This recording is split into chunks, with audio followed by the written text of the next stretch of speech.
Network is bad. Bakit network ay bad? Ah.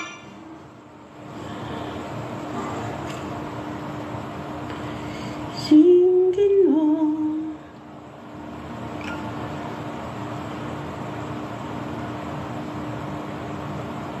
So, ayun guys, nag-upload ako ng video. Good morning guys. So, ayun guys. Good morning guys. So, ayun guys. Isang oras ako mahigit naglakad. Maibili lang itong mga gusto kong pagkain doon sa Malay store. Malay. Ang ganda ng babae kanina na tindera ng mga to. Ayan. And sa itong Mr. Potato binili ko sa Shell Station. So, ito try natin itong spaghetti maanghang. May sili. Masarap siya, pero iba pa rin yung spaghetti natin. Napaborito ko naman yung kakanin niya kakaiba, may sagot. Chicken. Ayan. Yung chicken niya, parang siyang Jollibee, crispy. Masarap, juicy naman, kaso iba pa rin talaga yung lasa sa nasa loob.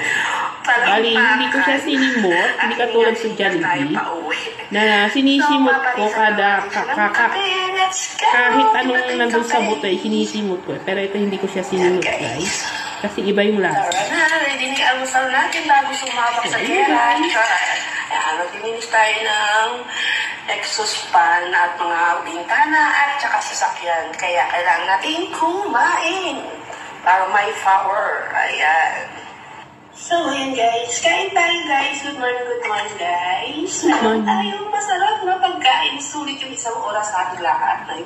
Yan. Sulit yung isang oras sa ating lahat. Sulit daw. Kahit na namartos ang ating talampakan, kalalakad, mabili lang to siya. Pasaway? Mga gusto kong pagkain doon sa Malay store.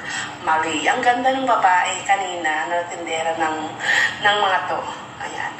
And sa itong Mr. Potato binili ko sa Shell Station. So, yung Mr. Potato, mamaya ko na siya kakainin pagtapos maglinis ng bahay. Spaghetti may sili. Saka yung spaghetti, masarap siya. Pero, iba pa rin talaga yung spaghetti Pinoy. Ayan. Chicken. So, maanghang. Yung chicken, crispy naman siya. Sulit naman yung isang oras na pero yung loob niya, juicy naman, pero hindi kasing sarap ng chicken natin. Ayan. Pero yung kakanin, kala ko yung kapareho sa atin na kakanin, pero iba siya, meron siyang sago-sago sa loob. Nahikayat lang akong bilhin kasi gawa ng paborito ko nga yung kakanin na may yog. Ayan. At saka sasakyan. Kaya kailangan natin kumain para may power. Ayan. So, ayan guys. Ayan guys. Naubos ko na yun.